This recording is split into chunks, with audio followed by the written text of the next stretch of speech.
Hello dear students and welcome to my channel. आज हम पढ़ेंगे आपका ज्योमेट्री चैप्टर। ज्योमेट्री चैप्टर में मेन चीज आप जो पहले जानना है आपको वो है पॉइंट किसे कहते हैं। The simplest geometrical form is the point. Point क्या होता है? कोई भी डॉट। किससे हम बनाते हैं? पेंसिल या पेन से on a piece of paper. किसी भी पीस ऑफ पेपर पे अगर आपने एक डॉट बनाया जो कि एक पॉइंट है, वो आपका ज्योमेट्री का सिंपलेस्ट ज्योमेट्रिकल फॉर्म होता है। ठीक है। और उसे हम कैसे पहचानते हैं? हमें उससे एक कैपिटल लेटर में डिनोट करना है। In the figure it is read as point P. तो कोई भी पॉइंट अगर हम एक पेपर पे बनाएंगे उसे हम कैपिटल लेटर में पॉइंट का नाम लिखेंगे। So, a point is a position in a given space. It is represented by a dot on a paper. और उसका देखिए कोई भी डायमेंशन नहीं है। डायमेंशन मतलब there is no length, no breadth, no height, nothing, क्योंकि ये एक डॉट ही है ना, तो उसका कोई डायमेंशन या मेजरमेंट्स नहीं है। एंड उसके लिए हमें कैपिटल लेटर यूज करते हैं नेम करने के लिए। नेक्स्ट ज्योमेट्री में हम पढ़ेंगे कि रे किसे कहते हैं। अब देखिए, रे इज अ पॉइंट जो कि एक इनिशियल पॉइंट से स्टार्ट होता है। रे begins at a point which is called the initial point. It extends indefinitely in one direction. Hence, it cannot be measured.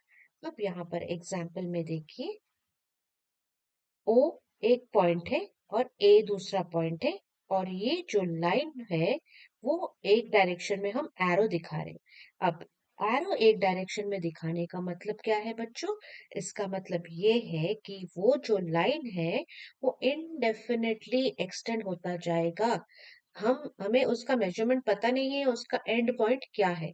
Starting point हमें पता है जो कि है O। सो ये जो रे है ये इसका एक स्टार्टिंग या इनिशियल पॉइंट से स्टार्ट होता है, इनडेफिनेटली एक्सटेंड करता है, इसीलिए हमने एरो दिखाया। ठीक है। अब ray O A, point O is the initial point of the ray and we write one more point on a ray to name it. हमने ये जो ए दिखाया है, एक और पॉइंट उस लाइन पे ये दिखाने के लिए कि ये रे का नाम क्या है, ये है रे ओ ए। ठीक है। The name of a ray begins with a letter at the initial point and is denoted by, देखिए, जैसे ये ओ ए हुआ, वैसे एक और एग्जांपल देखिए, आर एस। ठीक है। ये हुआ आपका इनिशियल पॉइंट है आर, और एक और point on the ray is S, so that we name the ray. R S नाम रखने के लिए हम एक और पॉइंट दिखा रहे हैं। एंड ये एरो क्या बताता है कि ये एक्सटेंड हो रहा है इंडेफिनिटली। हम एक रे को मेजर नहीं कर सकते कि इसका लेंथ क्या है। क्यों? क्योंकि वो एक डायरेक्शन में इनडेफिनेटली एक्सटेंड होता रहता है।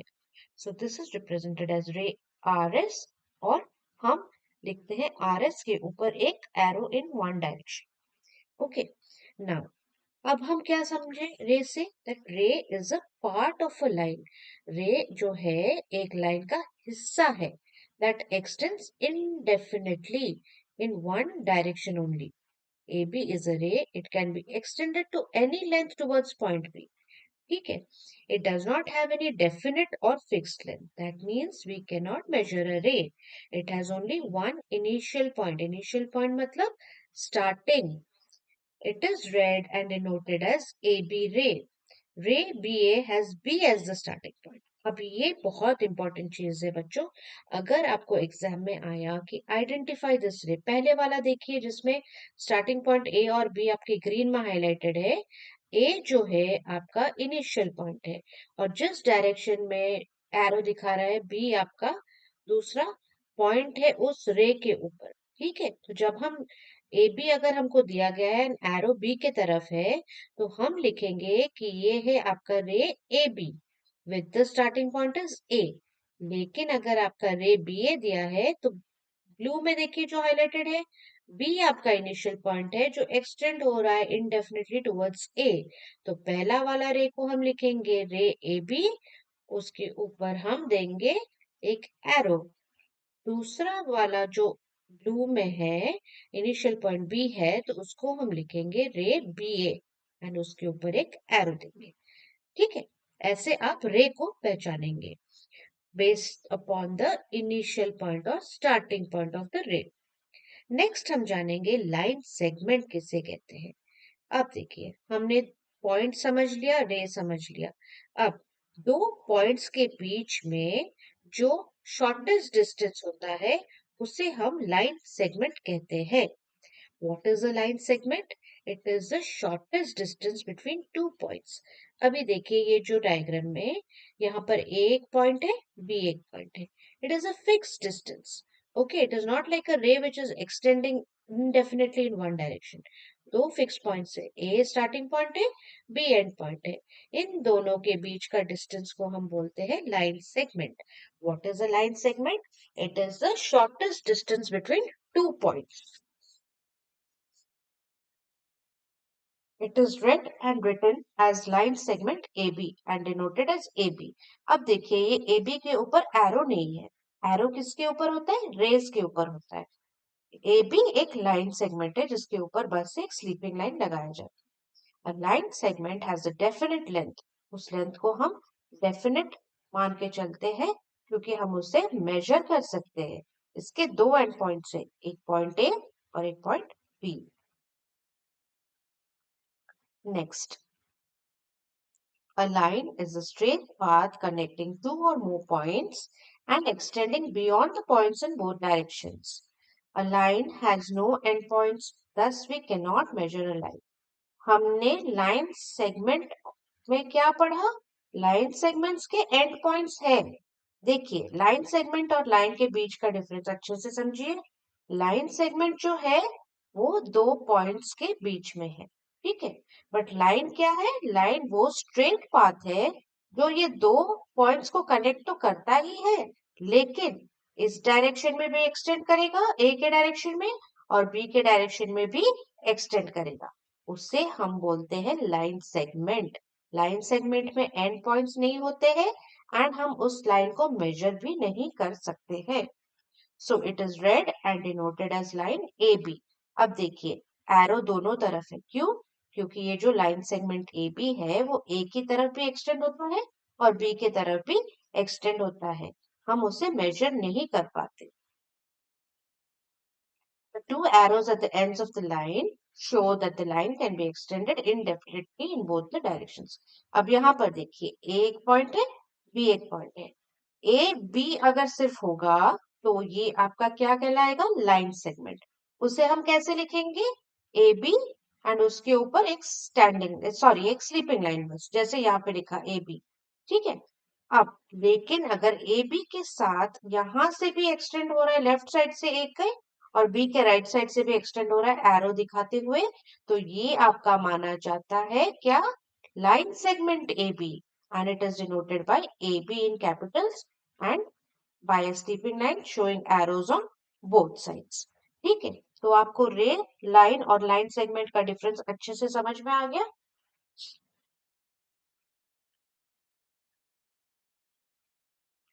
अब there are different types of lines. ठीक है, लाइंस कुछ डिफरेंट टाइप्स के होते हैं, वो हम पढ़ेंगे क्या क्या टाइप्स के लाइंस है.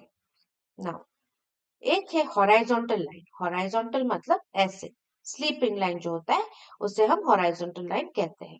Next is vertical line. Vertical line is your standing line. Third is your slant line, मतलब ये एक एंगल पे है, स्लांटिंग है. अब दूसरा है parallel lines. Parallel means lying next to each other. जैसे ट्रेन के ट्रैक्स जो पैरेलल चलते हैं ना, वो कभी मिलते थोड़ी ना है, वैसे एक लाइन सेगमेंट दूसरे लाइन सेगमेंट के साथ पैरेलल है तो ये इसे हम पैरेलल लाइंस कहते हैं. Intersecting lines. इंटरसेक्टिंग मतलब meeting at a point. Intersect means to meet. So देखिए, यहाँ पर ये लाइन और ये लाइन एक पॉइंट यहाँ पर मिल रहे हैं. ठीक है, इसीलिए this are called intersecting lines. अब एक चीज आपने देखा होगा यहाँ पर, ये horizontal line, vertical line, slant line, parallel line and intersecting line. इन पांचों तरह के लाइंस में हमने एरोज दिखाए दोनों साइड में. अगर हम एरोज नहीं दिखाते तो वो क्या कहलाते? वो कहलाते हैं लाइन सेगमेंट्स. ठीक है. अब These arrows are denoting that they are lines. Next हम पढ़ेंगे curved lines. Curved lines क्या है? अब ये जो पहले 5 हमने पढ़े ये थे आपके straight lines, ठीक है, सीधा lines. Curved lines are those lines that are not straight. They are called curved lines.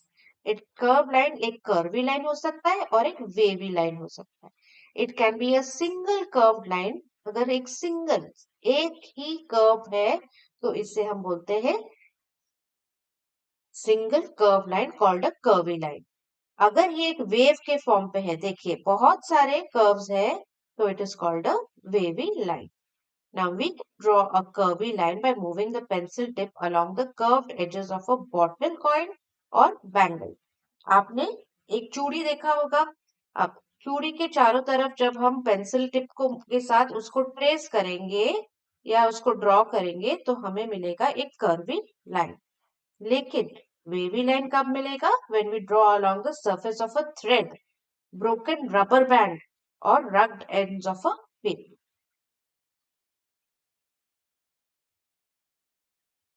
Next is types of line. ठीक है, lines can be straight or curved जैसे हमें पढ़ना. अब ये straight lines are of three types: horizontal, vertical, slanting, and you also have parallel and intersecting जैसे मैंने पढ़ाया. Now straight lines are drawn using a scale. हम एक स्केल की हेल्प से स्ट्रेट लाइंस को ड्रॉ कर सकते हैं. Curve lines can not be drawn using a scale. इसे हम फ्री हैंड से बनाते हैं. ये दोबारा रिपीट हो रहा है. लाइन सेगमेंट क्या है? Line segment has a definite length. It has two fixed end points which are named after the segment. It is a part of a line. अब हम आपके एक्सरसाइज 11.2 करेंगे. Look at the picture and name the type of lines. अब देखिए ये क्या हम major कर सकते हैं स्केल से? ए वाला नहीं. और ये कौन सी शेप से? Is it a straight line? No, it is a curved line. So it is a curved line and both the arrows at both the ends are showing that it is a line. B जो है आपका एक line एक कुछ particular angle में है. That is why it is called a slanting line. C is a horizontal line. D are parallel lines. Parallel मतलब दो lines lying next to each other but never meeting are called parallel lines.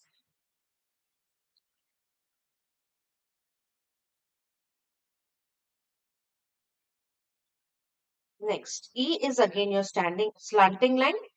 B F देखिए ये दोनों lines जो है slanting lines, दो slanting lines एक point पे मीट करते हैं तो उसे हम बोलते हैं इंटरसेक्टिंग लाइंस. जी आपका आप देख सकते हैं कि वेवी फॉर्म में है तो वेवी लाइन है. And H is your vertical line. अभी टू में आपको आइडेंटिफाई करना है कि ये जो आपके कुछ दिए गए जैसे रेलवे ट्रैक्स, ट्री ट्रंक, ये सब कैसे टाइप की लाइंस है. रेलवे ट्रैक्स देखिए ये एक ट्रैक का एक रेल है दूसरा रेल है. They are like parallel to each other, therefore railway tracks are parallel lines. Tree trunk, tree का ये जो ट्रंक है ये वर्टिकल स्टैंडिंग लाइन है. ठीक है, इसलिए वर्टिकल लाइन.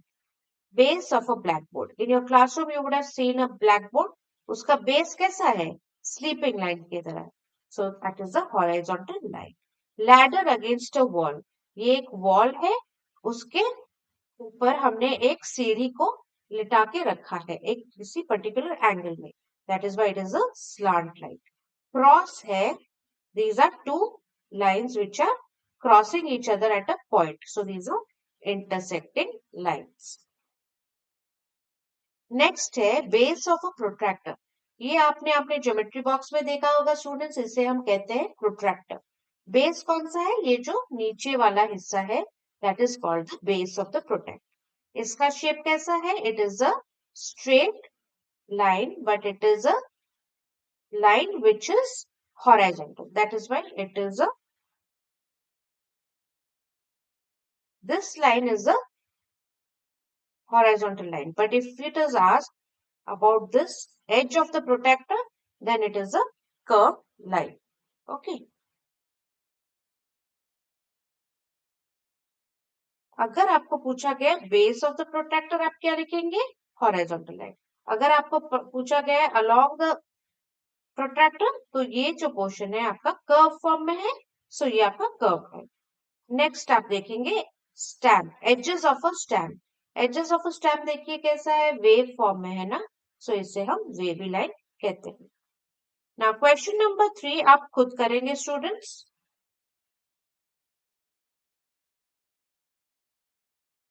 नेक्स्ट हम सीखेंगे मेजरिंग लाइन सेगमेंट्स।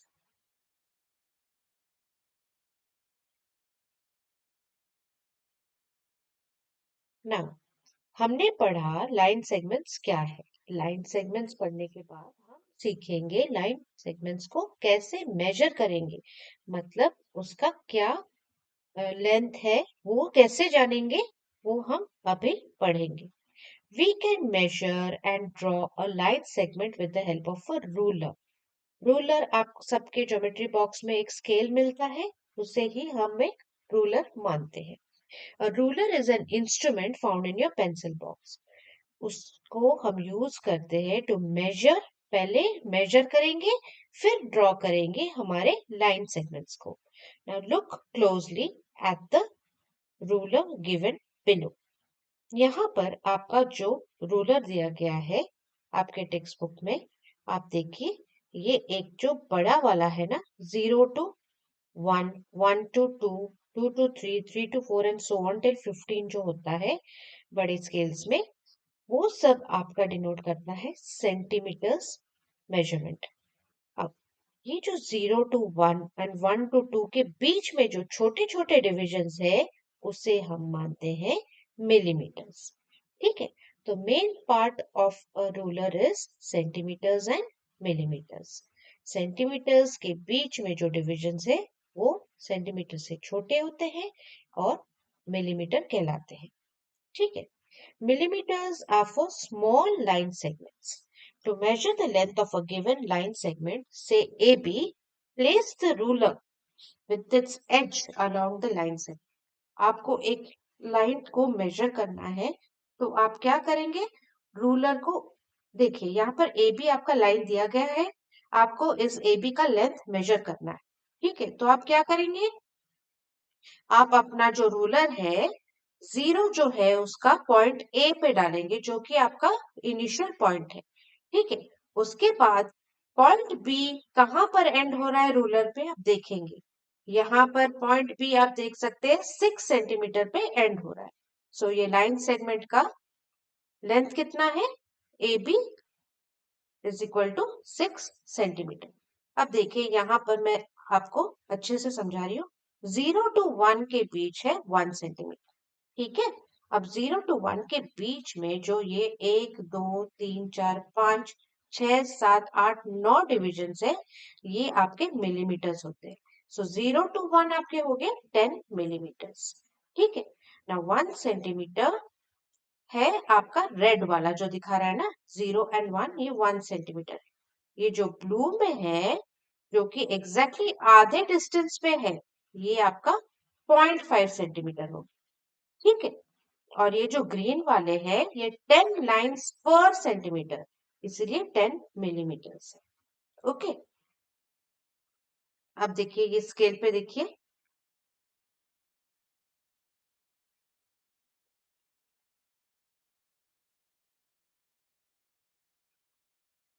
अब इस स्केल पे ध्यान दीजिए, 0 से 12 तक है आपका छोटा स्केल पे।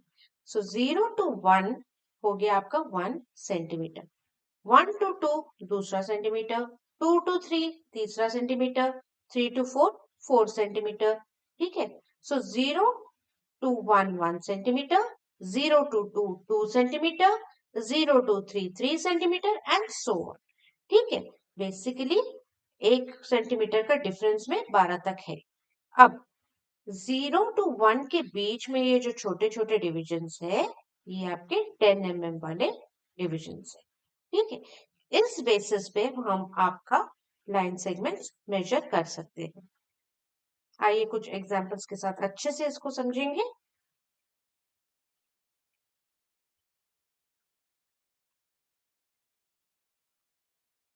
अब ये एक और एग्जांपल देखिए, यहाँ पर हमें मेजर करना है कि ये लाइन सेगमेंट ए बी कितने का है।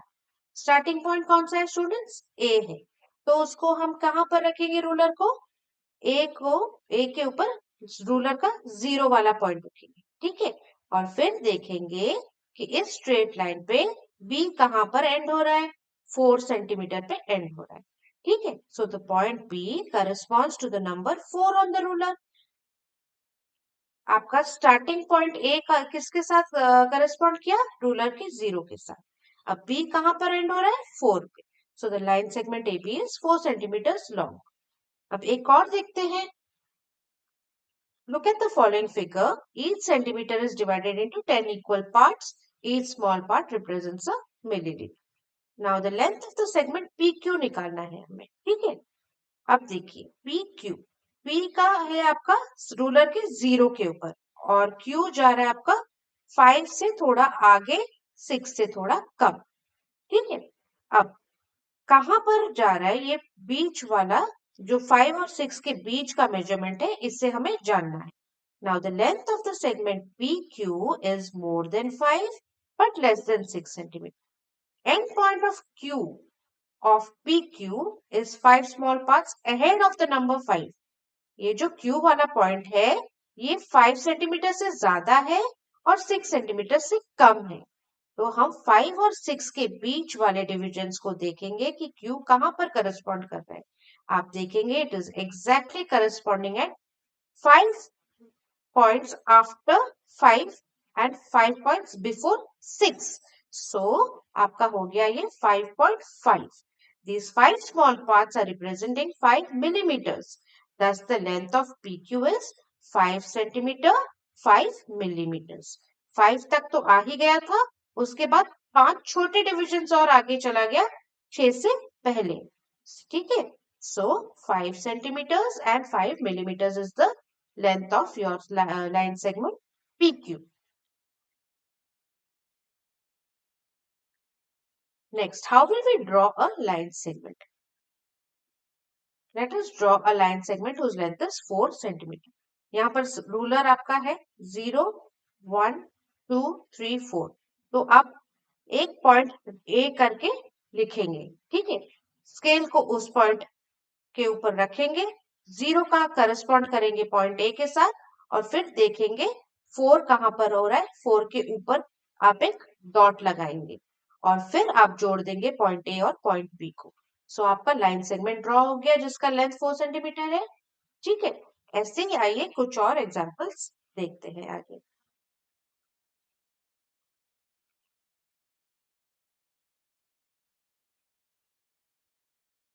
यहाँ पर पूरा आपका एक्सप्लेनेशन दिया है आप कैसे वो 4 सेंटीमीटर ड्रॉ कर सकते हैं। आप एक पॉइंट ए को मार्क करेंगे, रूलर का ओ मार्क को कोइंसाइड करेंगे। कोइंसाइड मतलब आपका पॉइंट ए जो है वो स्केल के 0 मार्क के साथ रहना चाहिए। Mark another point B corresponding to the number 4 mark on the rule. Put your pencil at A end scale के एज के साथ आप ड्रॉ करेंगे पॉइंट बी के पास जो कि आपका नंबर 4 मार्क हुआ है। फिर आप रूलर को हटाएंगे, the line segment A B is 4 centimetre long. ऐसे ही आइए line segment P Q draw करते हैं जिसका लेंथ है 6 centimetre and 4 millimetres. 6 centimetre 4 millimetres मतलब 6 से ज्यादा है लेकिन 4 से सॉरी लेकिन 7 से 7 सेंटीमीटर से कम है। तो उसे हम कैसे दिखाएंगे, हम पहले पॉइंट पी डिनोट करेंगे, यहाँ पे पेपर पे मार्क करेंगे एक पॉइंट पी। स्केल को उसके ऊपर नीचे रखेंगे, ओ मार्क के 0 मार्क को पी के साथ करस्पॉन्ड करते हुए। देख रहे हैं आप, हमने पॉइंट पी मार्क किया, फिर रूलर को रखा जहां पर कि उसका रूलर का 0 पॉइंट जो है पी के सेम लाइन पे हो, ठीक है। उसके बाद हमें कितना लेंथ चाहिए, 6 सेंटीमीटर 4 mm।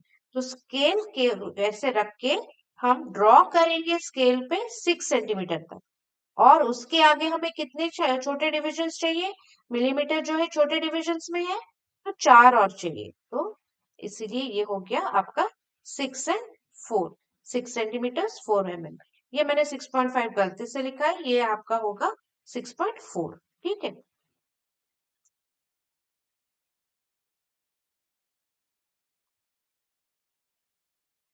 ऐसे ही आप दो और एग्जाम्पल्स देख सकते हैं 7.5 सेंटीमीटर्स का, and you can now understand how we draw line segments. Same thing is being repeated over here in this also. Just go through it. Now, exercise 11.3, measure the lengths of the given line segment and write them in the space provided. ये आपको खुद करना है. मैंने major करके लिख लिया है. आप देखिए आपका आंसर इससे टैली हो रहा है या नहीं. Exercise 11.3 के 2 and 3 to be measured and done by the students. ये आप खुद ही करेंगे. 2a का स्क्वायर है side. According to my measurements I got it as 4 centimetres. आप देखेंगे आपका कितना आ रहा है. बी का आपका इक्विलेटरल ट्रायंगल आया, तीनों साइड ही 3 सेंटीमीटर्स आए. तीसरा जो सी है वो एक रेक्टेंगल के शेप में आया with length 3 centimetres and breadth of 2 centimetres. ठीक है. अब हम पढ़ेंगे कर्व्स क्या है.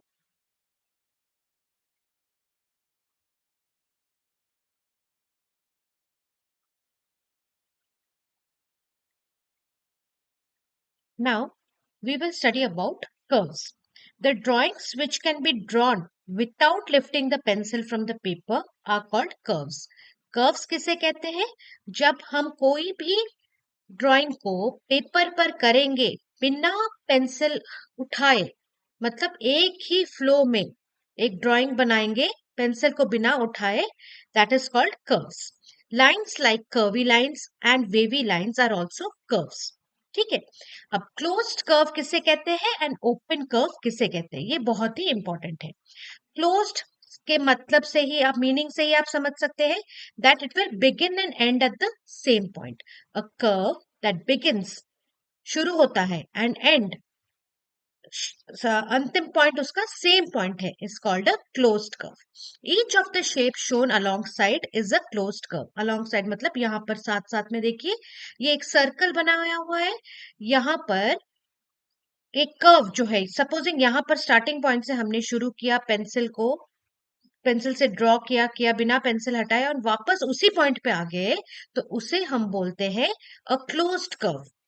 ठीक है. सिमिलरली ये कोई भी शेप का हो सकता है लेकिन ये क्लोज्ड है, मतलब जिस पॉइंट से स्टार्ट हुआ है उसी पॉइंट पे वापस जाके एंड हुआ है. Now what is an open curve? Open curve मतलब कुछ ओपनिंग होगा उस कर्व में. A curve that does not end at its starting point.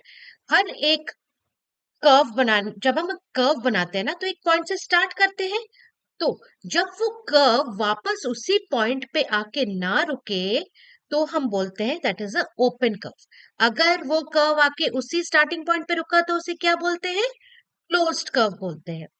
So, a open curve is a curve that does not end at its starting point and it is called an open curve. The following figures represent open curves. अब इन तीनों figures में देखिए, यहाँ पर ये starting point है और ये ऐसे आके यहाँ पर रुक रहा है, वापस यहाँ स्टार्टिंग पॉइंट तक नहीं आ रहा है. प्लीज फॉलो द कर्सर जैसे मैं पढ़ा रही हूँ. Starting point is this. We are drawing the curve, coming and ending it over here. It is not the starting point, it is some other point. All this area is open, so this particular curve is a open curve. वैसे ही देखिए ये आपका starting point है, आपने ऐसे draw किया. आप cursor को प्लीज फॉलो कीजिए, फिर पेंसिल से ऐसे आके आप रुके इस वाले पॉइंट पे. तो ये क्या आपका स्टार्टिंग इनिशियल पॉइंट था? नहीं, ये कोई और दूसरा पॉइंट है जहां पर आप रुके. सो this is called an open curve. Similarly यहाँ पर भी देखिए हम जहां से शुरू हो रहे हैं वहां पर नहीं रुक रहे, हम कहीं और आके रुक रहे, जो कि ये वाला पॉइंट है. ठीक है. So these three curves are your open curves. What are open curves? whose starting point and the end point are not the same.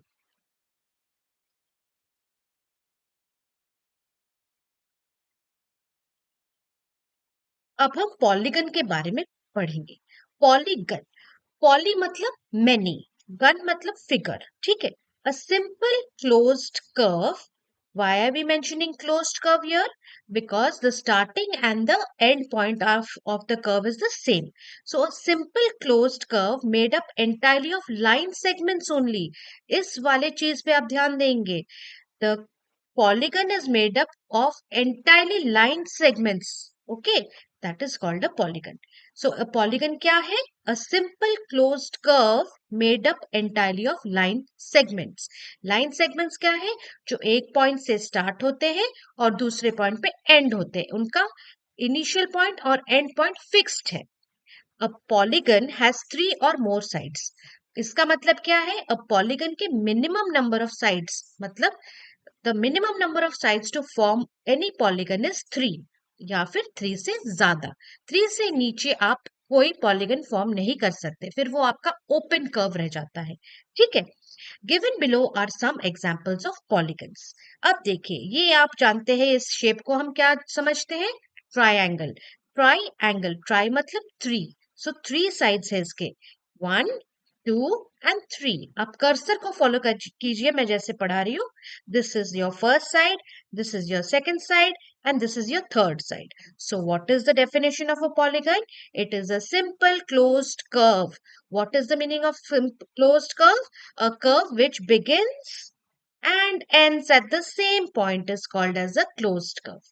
Now, what is the second part of the definition of polygon?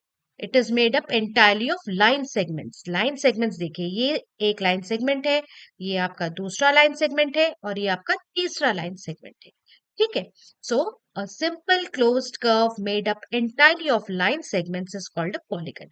सो इस हिसाब से ये आपका 3 side वाला polygon कहलाता है triangle. 4 side वाला either square होता है या फिर रेक्टेंगल होता है। Now square and rectangle are made up of 4 sides. 4 मतलब क्वाड। क्वाड्रिलैटरल का मतलब है 4 साइड वाला फिगर, 4 साइड वाला पॉलीगन। तो 4 साइड वाला पॉलीगन आपके दो प्रकार के हैं। एग्जाम में आएगा, name two special types of quadrilaterals. तो आप क्या लिखोगे? आप लिखोगे एक है स्क्वायर और दूसरा है रेक्टेंगल। स्क्वायर में चारों साइड्स जो आपके हैं उनका लेंथ सेम रहता है। रेक्टेंगल में opposite sides are equal. Opposite sides का मतलब आपको पता है, the sides which are facing each other. ठीक है, जैसे कर्सर को फॉलो कीजिए, ये वाला साइड आपका ऑपोजिट है ये वाले साइड को in the rectangle, and this side is opposite to this side of the rectangle. So the opposite sides in the rectangle are the same length, and in a square they are all the same length. Okay, and what are the two special types of quadrilaterals? They are two. One is your square and the other is rectangle. क्यों हम इन्हें quadrilateral बोलते हैं? क्योंकि square में भी 4 side है and rectangle में भी 4 साइड है, एंड क्वाड का मतलब 4 है। नेक्स्ट हम आएंगे, नेक्स्ट पॉलीगन जो है हमारा पेंटागन। पेंटा आपको याद रखना है 5। पेंटा का मतलब है 5। तो देखिए कितने साइड्स है इस फिगर में, 1 2 3 4 and 5। So this is a pentagon. Next hexagon. Hexa means 6। वैसे ही आपका आएगा heptagon, octagon. Hepta means 7, octa means 8, nonagon means 9 means nano. ठीक है, ऐसे आपका। एंड फिर डेकागन मीन्स, डेका मीन्स आपको पता है 10। ऐसे आपके फिगर्स पॉलीगन कहलाते हैं depending on the number of line segments which make up the simple closed curve. तो आपको पॉलीगन में क्या याद रखना है? It is a simple closed curve which are made up only of line segments. Okay, now open and close figures एक बार और फिर से पढ़ते हैं। Different shapes can be made using curve lines and line segments. ठीक है, तो पहला वाला आप देखिए, ये ओपन है या ये क्लोज्ड है? इसका स्टार्टिंग पॉइंट ये है और एंडिंग पॉइंट ये है। तो हमने क्या समझा था कि a figure is open when its starting point and end point are not the same, so this is a open figure. अब 2 देखिए, कहीं पर भी गैप आपको मिल रहा है? नहीं, तो ये हुआ आपका क्लोज्ड फिगर। 3 वाला भी आपका देखिए, स्टार्टिंग पॉइंट ये है, एंडिंग पॉइंट अलग है, so this is also a open figure. अब 4th वाला देखिए, 4th वाला आपका कोई भी गैप नहीं है, वापस आके उसी पॉइंट पे रुक रहा है pencil, so this is your closed figure. 5 देखिए, यहां से स्टार्ट होके ऐसे जाके फिर ये ऐसे जाके यहां पर आ रहे हैं आप। ठीक है, तो ये आपका हुआ open figure. Next, this star like or whatever this figure of is, this is a closed figure because there is no differentiation between the starting point and end point. दोनों ही सेम है। अब ऐसे आपका एक्सरसाइज 11.4 करेंगे। Classify the following figures as open curves O and closed curves C। ये आप खुद करेंगे, आपका दिमाग पहले अप्लाई करेंगे, एंड आंसर्स आर गिवन, पहले खुद कीजिए फिर आंसर देखिए। अगर आपका कॉन्सेप्ट समझ में आया आप ये कर सकते हैं।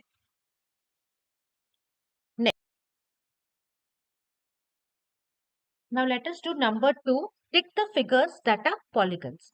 हमें कुछ फिगर्स दिए गए हैं, वो फिगर्स जो पॉलीगन्स है उसे उसमें हमें एक टिक लगाना है एंड बाकी में क्रॉस लगा देंगे। अब पॉलीगन्स का मैंने आपको क्या समझाया था, that they are simple closed curves. Simple closed curves मतलब स्टार्टिंग एंड एंडिंग पॉइंट उनका सेम है, and second main point of polygons is that they are entirely made up of line segments, not curves, line segments. So A में देखिए, ये एक closed curve है क्योंकि इसका starting point and ending point same है, and ये line segment से ही बना हुआ है, कर्व कोई भी नहीं है इसमें, they are all line segments. B also is a polygon, why, because इसका स्टार्टिंग पॉइंट जो है वो वापस आके उसी में एंड हो रहा है, तो एंडिंग पॉइंट। ठीक है, so and these are all straight lines, they are line segments. Line segments क्या होते हैं, स्ट्रेट लाइंस होते हैं, ठीक है, which have a starting point and an end point. So B is also a polygon. C देखिए एक square है, ये तो हमें पता है that a square is a polygon. D is not a polygon. क्यों? क्योंकि एक तो ये, though it is a closed curve, it is not made up of line segments. E भी, it is a closed curve, but it is not made up of line segments. So this is also not a polygon. F is a circle, not a polygon. G देखिए, G is a closed curve and ये सारे जो है ये line segments है, तो this is a polygon. H is not a polygon because देखिए यहाँ पर एक कर्व है, ठीक है, so this is also not a polygon. So आपका A, B, C and G ही पॉलीगन है, ठीक है। अब 3 करेंगे, fill in the blanks. A polygon having 6 line segments is called a hexagon. Why hexagon? Because hexa मतलब 6। Triangle is the polygon with minimum sides. Triangle, try मतलब 3, सो polygon का minimum, polygon form होने के लिए हमें मिनिमम या कम से कम कितने साइड्स चाहिए, 3 साइड्स। अगर 3 से कम हुआ तो क्या हुआ, 2 होंगे, 2 मतलब ओपन फिगर हो जाएगा, लेकिन हमारा पॉलीगन क्या है, क्लोज्ड है, ठीक है। सी देखेंगे, a quadrilateral has dash sides. Quad मतलब 4, so a quadrilateral has 4 sides. T, a closed curve starts and ends at the same point. ठीक है, कौन सा कर्व आपका स्टार्टिंग पॉइंट और एंडिंग पॉइंट सेम होता है, उसका क्लोज्ड कर्व का। Okay, so with this we finish this exercise also. If you have any doubts please मुझे कमेंट सेक्शन में बताइए, और किसी और टॉपिक या चैप्टर पे आपको वीडियो चाहिए तो मुझे बताइए। बाकी के चैप्टर्स के वीडियोस आप मेरे चैनल के जो प्लेलिस्ट है उसमें जाके देखिए, मैथ्स क्लास 4 लिखा होगा, और मेरे इंग्लिश ग्रामर और हिंदी ग्रामर के भी क्लास 4 के वीडियोस है, you can refer to that also for your exams. If you like my channel students, please like, share and subscribe कीजिए। एक बेल आइकन होगा, उसको ऑन रखिए ताकि नेक्स्ट वीडियो डालूं तो आपको नोटिफिकेशन मिल जाए। Thank you students.